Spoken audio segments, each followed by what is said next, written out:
안녕하세요. 포포투 김환 기자입니다. 오늘은 포포투 한준TV와 함께하는 프리뷰를 진행해 볼 건데요. 2022-2023 시즌 잉글리시 프리미어리그 26라운드 울버햄튼과 토트넘의 경기가 3월 5일 일요일 오전 0시에 예정되어 있습니다. 먼저 경기에 앞서 순위표 한번 보고 가시겠습니다. 토트넘은 리그 4위에 위치해 있고 울버햄튼은 리그 15위에 위치해 있는데요. 토트넘과 울버햄튼의 공통점은 주변 팀들과의 그 승점 차이가 적습니다. 일단 먼저 토트넘부터 확인해 보면은 3위 맨체스터 유나이티드와의 승점 차이가 4점이고 또 밑에 5위 뉴캐슬 유나이티드와의 승점 차이가 또 4점입니다. 여기서 토트넘이 조금 더 위로 올라가려면은 승점을 벌어놔야 되는 상황이고요. 뉴캐슬 유나이티드가 아무래도 경기 수가 토트넘보다 2경기 적기 때문에 좀 더 여유 있는 승점을 만들어놔야 되는 토트넘입니다. 울버햄튼의 경우에는 강등권인 에버턴 또 본머스와 승점 차이가 3점밖에 나지 않는데요. 울버햄튼이 강등권 탈출한 지 얼마 안 된 만큼 격차를 벌리려면 이번 토트넘전 승리가 굉장히 중요해졌습니다. 다음은 울버햄튼 최근 성적 보고 가시겠습니다. 울버햄튼은 최근 리그 5경기에서 2승 1무 2패를 거뒀는데요. 리버풀과 풀럼 상대로 1승 1무를 거뒀다는 점은 좀 고무적인데 본머스전 패배 그리고 직전 경기에 리버풀전에서 패배했다는 점은 좀 아쉽습니다. 여전히 문제점은 득점력으로 지적되고 있는데요. 울버햄튼 이번 시즌 25경기에서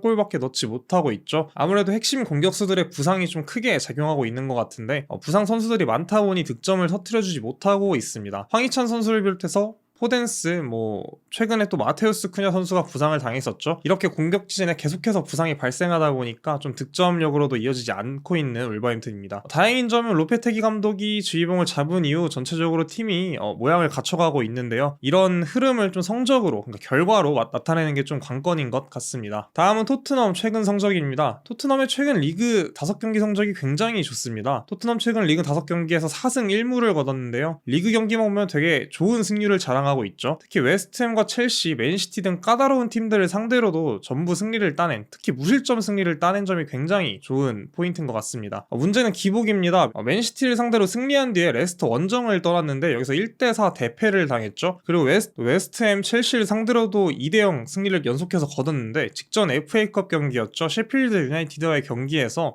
0대1로 패배하면서 또 기복 있는 경기력을 보여줬습니다. 특히 레스터전 같은 경우에는 수비진에 호러쇼가 있었다면은 셰필드와의 경기에는 약간 로테이션을 가동했는데 이 로테이션으로 나온 선수들이 제 실력을 좀 발휘하지 못하는 느낌이 있었습니다. 셰필드전 패배로 인해서 스텔리니 대행체제 승률 100%가 깨졌는데요. 아직까지 리그에선 이 100%의 승률을 유지하고 있는 만큼 이번 경기에서 승률을 유지할 수 있을지 이게 또 하나의 관전 포인트가 될 것 같습니다. 토트넘은 또 이번 시즌 2연승만 5번을 거뒀는데요. 3연승이 한 번도 없습니다. 또 토트넘은 매번, 그러니까 한 번은 무승부를 거뒀고 그 다음은 좀 패배를 계속해서 하는 모습이었는데 시즌 처음으로 3연승에 도전하고 있습니다. 상대 전적 한번 살펴보겠습니다. 상대 전적에서는 토트넘이 약간 우위를 점하고 있고요. 지난 5번의 맞대결은 2승 1무 2패로 동률을 이루고 있습니다. 주목할 만한 점은 울버햄튼이 홈에서 토트넘 상대로 1승밖에 거두지 못했는데 이 마지막 승리가 무려 13년 전인 2010년이라고 합니다. 홈팀 울버햄튼 이슈 확인해 보겠습니다. 울버햄튼은 먼저 큰 이슈는 없는데 아무래도 아까 말씀드린 공격진의 부상이 제일 큰 이슈라고 할 수 있겠는데요.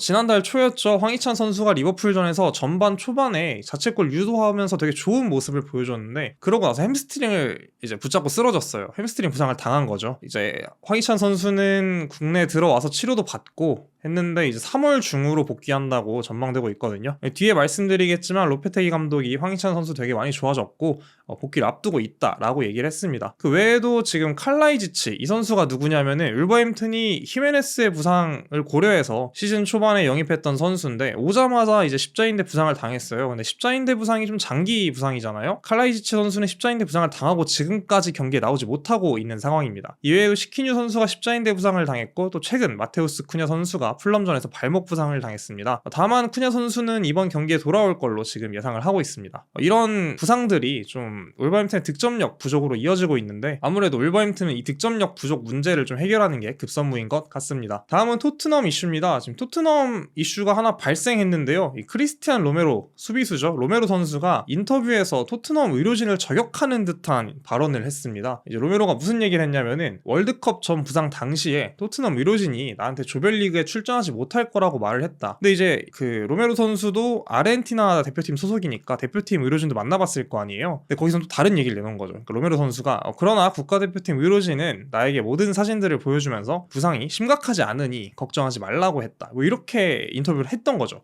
사실상 이 토트넘 의료진의 어떤 능력 부족을 지적한, 그러니까 대놓고 막 너네 잘못했어 이건 아니지만 말이 다르더라 이렇게 말하고, 실제로 로메로 선수가 조별리그 1차전이었죠. 사우디아라비아전에 출전을 했거든요. 물론 경기력이 좋진 않았지만 출전을 못할 정도로 이 상태가 좋지 않았다, 뭐 이 정도는 또 아니었단 말이죠. 그래서 한번 살펴봤습니다. 이 토트넘 선수들의 부상 일지 가볍게 한번 살펴보면서 의료진이 과연 어떤 선수들에게 긍정적인 도움을 줬나, 아니면은 뭐 정말 능력을 의심해 볼 만한가 라고 한번 판단을 해봤는데요. 먼저 이 말을 꺼낸 로메로 선수 같은 경우에는 이번 시즌 초반이었죠. 지난해 8월에 잠깐 부상을 당했고요. 또 카타르 월드컵 전에 부상을 당했는데, 또 이 월드컵 전에 부상을 당했을 때는 한동안 출전하지 못했고, 그러다 월드컵에 출전했습니다. 아무래도 월드컵을 위해 조금 몸을 아낀 모습이긴 했죠. 이때 토트넘 의료진과 아르헨 대표팀 의료진 진단이 엇갈렸는데, 여기는 이제 아무래도 아르헨 대표팀이 맞았다고 볼 수 있는 거죠. 로메로 선수가 계속해서 출전을 했으니까. 로메로 선수가 결승전까지 소화를 하고 복귀를 했거든요. 또 이제 토트넘 선수들 중에서 부상으로 고생을 한 선수 누가 있냐 보면 대표적으로 스킵이 있는데, 이 올리버 스킵이 지난 시즌 되게 좋은 모습을 보여주다가 부상을 한번 당했어요. 이 부상에서 복귀하기 위해, 그러니까 되게 좋은 흐름을 이어가고 있으니까 빨리 이렇게 복귀를 하고 싶은 욕심도 있었을 거예요. 아마 이제 빠른 복귀를 위해 주사를 맞았는데, 오히려 이 주사를 맞은 게 부상 재발의 원인이 돼버립니다. 이건 좀 개인적인 생각인데, 선수가 원해서 이 주사를 맞았더라도 좀 의료진의 판단으로 이런 걸 막았어야 되지 않나. 물론 의료진도 이 주사가 재발을 일으킬 거라고 예상하진 못했겠죠. 하지만 거기까지 조금 어떤 대비책을 내놓는 게 좀 의료진의 역할 아닐까 생각을 하고요. 아무래도 뭐 로메로의 발언에 따라 조금 더 이런 생각이 드는 것 같기도 합니다. 또 그 다음에는 클루세스키가 있었는데요. 클루세스키도 저기 월드컵 그 시기에 부상을 당했죠. 이때 문제가 뭐였냐면은, 당시에는 클루세스키가 뭐 언제 복귀할 거다 이런 걸 두고 좀 뭐 이탈하는 기간이 길다 짧다 이런 얘기가 많았는데, 뭐 결국 번복하다가 한 달 정도 클루세스키 선수가 결장을 했어요. 또 이후에 복귀한 뒤엔 좀 경기력이 예전만큼 좋진 않고 좀 부진을 겪고 있는 상황입니다. 이 외에도 뭐 히샬리송, 뭐 루카스 모우라, 브리안 힐도 한동안 부상을 당했었고, 히샬리송 같은 경우에는 거의 중장기 부상을 한번 당했었죠. 또 이런 걸 보면은 로메로의 말처럼 어떤 의료진의 전문성을 한번 의심해 볼 만한 상황 아닌가 싶은 토트넘의 의료진입니다. 다음은 손흥민 선수 출전 여부 및 최근 활약인데요. 손흥민 선수가 이제는 좀 조커로서 많이 좋은 모습을 보여주고 있어요. 웨스트햄전이었죠. 웨스트햄전 교체 투입 이후 해리케인 선수 패스를 받아서 추가골을 터뜨렸는데요. 오랜만에 리그 골맛을 본 손흥민 선수였습니다. 이때 뭐 좋은 침투, 또 간결한 터치, 뭐 침착한 마무리 되게 다 돋보였는데요. 손흥민 선수의 장점이 되게 돋보이는 장면이었습니다. 첼시전에도 교체 투입됐는데 추가골 기점이 되는 코너킥을 손흥민 선수가 찼어요. 이런 거 보면은 교체로 투입된 이후에 좀 영향력을 발휘하고 있는 그런 손흥민 선수가 아닌가 싶습니다. 하지만 선발로 출전한 지난 셰필드 유나이티드와의 FA컵 경기에선 좀 침묵했는데요. 개인적으로는 여기서 파트너 선수들과의 호흡 문제가 있었다고 생각을 합니다. 이때는 왼쪽 측면에 페리시치가 나왔고 최전방에 케인 대신 히샬리송이 출전을 했는데, 이 히샬리송 같은 경우에는 케인처럼 그러니까 팀 전체에 영향력을 미치기는 좀 힘든 그런 선수잖아요. 아무래도 케인이 좀 내려와서 뭐 공을 받아주고 좀 플레이의 연결고리 역할을 해준다면은, 히샬리송은 조금 더 공격에 집중하거나 아니면은 활동량으로 좀 압박을 가하거나 이런 스타일이다 보니까 아무래도 이 연계가 좀 필요한 손흥민 선수와의 호흡이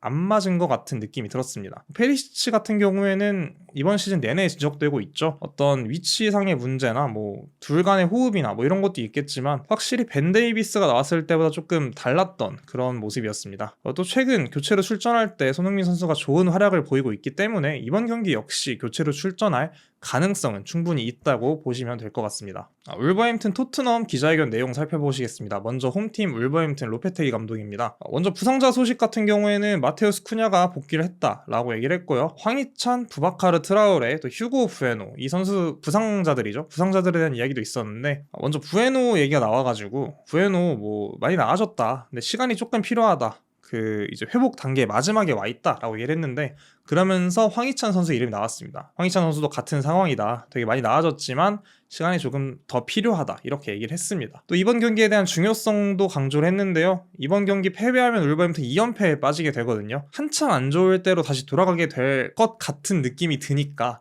아무래도 쉬운 상대 아니잖아요. 그러니까 이번 경기가 상당히 중요하다, 그 팀의 분위기를 끌어올리는 데 있어서, 성적에 있어서 굉장히 중요하다는 점을 좀 강조했습니다. 다음에 이제 안토니오 콘테 감독에 대한 언급도 있었는데요.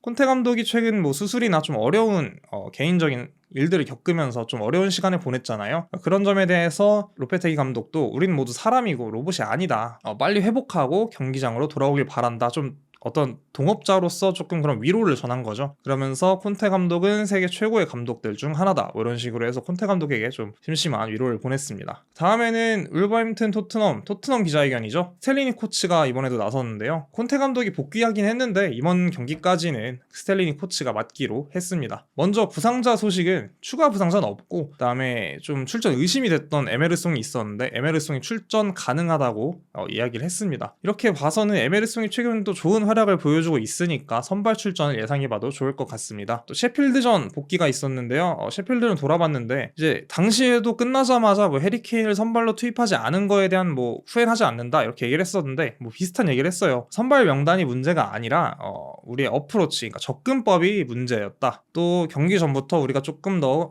승리 자체에 굶주려야 했다. 뭐 이런 식으로 얘기를 했거든요. 아무래도 좀 선발 명단보다는 전체적인 팀의 어떤 흐름, 분위기, 전술 뭐 이런데 조금 더 문제가 있었다고 판단한 것 같습니다. 이 외에도 이제 토트넘이 FA컵 탈락하면서 이번 시즌 무관으로 끝낼 가능성이 상당히 높아졌는데요. 이런 점을 두고 현지에서 뭐 4위로 시즌을 마감하는 게 성공적일까? 뭐 이런 식으로 얘기가 나왔는데, 솔직히 말하면 무관 자체가 성공적이라고 할 수는 없지만 다음 시즌 또 챔피언스 리그를 간다면 또 유의미한 시즌이 되지 않을까라는 생각이 있습니다. 스텔리니 코치도 뭐 팬들을 위해 이런 경기를 펼치면 안 된다, 셰필드전 같은 경기를 펼치면 안 된다 얘기를 하면서도 여전히 성공적으로 시즌을 마칠 수 있다 뭐 이런 얘기를 하면서 여전히 좀 가능성에 대한 언급을 했습니다. 다음은 울버햄튼 토트넘 예상 라인업인데요. 먼저 울버햄튼 같은 경우엔 4-2-3-1 포메이션으로 예상이 됐고 토트넘은 3-4-2-1 포메이션으로 예상이 됐는데 울버햄튼은 뭐 4-4-2, 4-3-3 여러 가지 포메이션을 활용할 수 있기 때문에 뭐 당장의 포메이션이 중요한 거 아닌 것 같습니다. 토트넘을 보시면은 이제 손흥민 선수 대신 히샬리송이 선발 라인업에 들어가 있는데, 앞서 말씀드렸듯이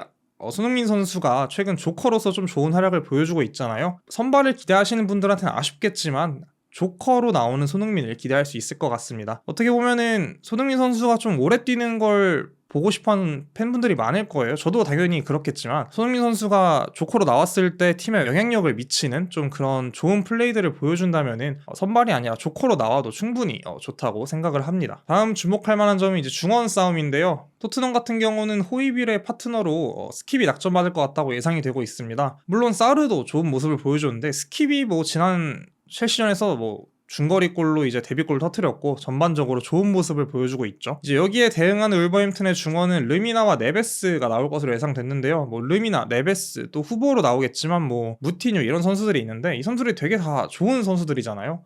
이런 거 보면은 좀 중원 싸움이 어떤 이번 경기의 키포인트가 되지 않을까 생각을 합니다. 또 외에도 보면은 토트넘의 양쪽 윙백이 로얄과 데이비스로 이제 이름이 올려져 있는데, 또 지난 경기에서 포로와 페리시치가 나온 거에 비해서 좀 경기력이 안 좋았단 말이죠. 반면에 뭐 2연승을 거두거나 이럴 때 보면은 데이비스가 왼쪽에 나오고 또 오른쪽에 로얄이 나왔을 때 좀 토트넘이 좋은 모습을 보여줬습니다. 이렇게 보면 나중에 손흥민 선수가 조커로 나올 때도 또 왼쪽 측면에 데이비스가 있는 게 조금 다른 좋은 영향력이 되지 않을까 생각을 합니다. 울버햄튼 토트넘 승부 예측인데요. 먼저 BBC 보겠습니다. 서튼은 1대1 무승부를 예상했습니다. 무승부를 예상한 이유는 일단 토트넘은 일관성이 없다. 앞서 말씀드렸죠. 맨시티전 승리하고 레스터한테 패배하고 또 웨스트햄, 첼시 상대로 승리하고 또 셰필드한테 지고, 이런 식으로 계속 왔다 갔다 하는 경기가 계속돼 버리니까 얘가 이길까? 이번엔 이긴다고 해서 다음에도 이길까? 이런 좀 의구심이 드는 거예요. 이번 주와 다음 주 경기 결과가 다른 팀이다 뭐 이런 얘기까지 나오고 있거든요. 또 토트넘의 마지막 우승 기회는 뭐 챔피언스 리그가 남아있지만 뭐 사실상 불가능에 가깝다. 그러니까 뭐 이번 시즌 좀 무관이다 뭐 이런 얘기까지 했고요. 그다음에 몰리뉴 스타디움 원정에서도 승리하지 못할 것이다 이렇게 얘기를 하면서 1대1 무승부를 예상했습니다. 다음은 스카이스포츠 예상인데요. 스카이스포츠 역시 1대1 무승부를 예상했습니다. 스카이스포츠 같은 경우에는 울버햄튼이 전반전에 강하고 토트넘은 후반전에 강하다는 점을 좀 강조했는데, 기록을 보시면 토트넘이 후반전 기준 승점 47점으로 아스널과 동률이라고 합니다. 또 보시면은 토트넘이 원정 12경기 중에서 11경기에서 전반전에 실점을 했는데 울버햄튼이 전반전에 강하다 보니까 좀 이런 토트넘의 약점을 노릴 수 있지 않을까라고 스카이 스포츠는 예측을 했습니다. 이런 점을 두고 좀 1대1 무승부를 예상한 것 같은데 어느 정도 일리가 있는 예측인 것 같습니다. 마지막으로 저희 포포투에서 예측을 해봤는데 전 토트넘이 승리할 것 같은 느낌이 들어서 토트넘 승리를 예상했습니다. 느낌이라기보다 이렇게 보시면은 일단 울버햄튼의 공격력이 상당히 아쉬워요. 그러니까 토트넘이 기복이 있다고 하더라도 울버햄튼이 아무래도 전체적으로 보면은 토트넘에 비해 좀 밀리는 모양이 있으니까 좀 토트넘 이번 기회에 다시 어떤 셰필드전 패배를 조금 분위기를 추스릴 수 있는 그런 경기가 되지 않을까 생각을 하고 있습니다. 또 하나 더 있죠. 이번 경기는 아무래도 해리 케인이 선발 출전할 게 유력합니다.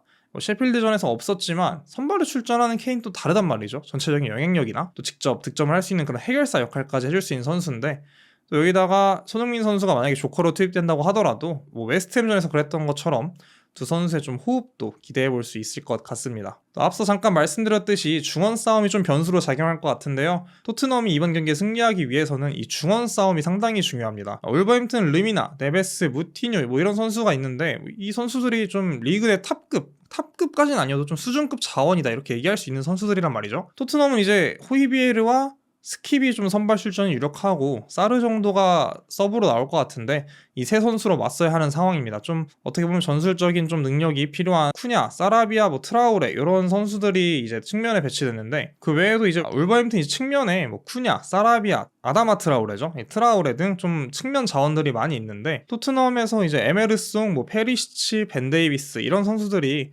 1대1 상황을 좀 잘 막아주는 것도 관건일 것 같습니다. 추가적으로 그 레스터전처럼 뭐 수비가 홀업쇼를 하면 안 되겠죠. 수비진의 집중력도 되게 중요할 것 같습니다. 네, 한준TV는 푸포투와 함께하고 있습니다. 오늘은 잉글리시 프리미어리그 26라운드 울버햄튼과 토트넘의 경기를 한번 살펴봤는데요. 두 팀 모두에게 굉장히 중요한 경기인 만큼 조금 더 공격적으로 나서지 않을까 예상을 한번 해봅니다. 푸포투 김한 기자였습니다. 감사합니다.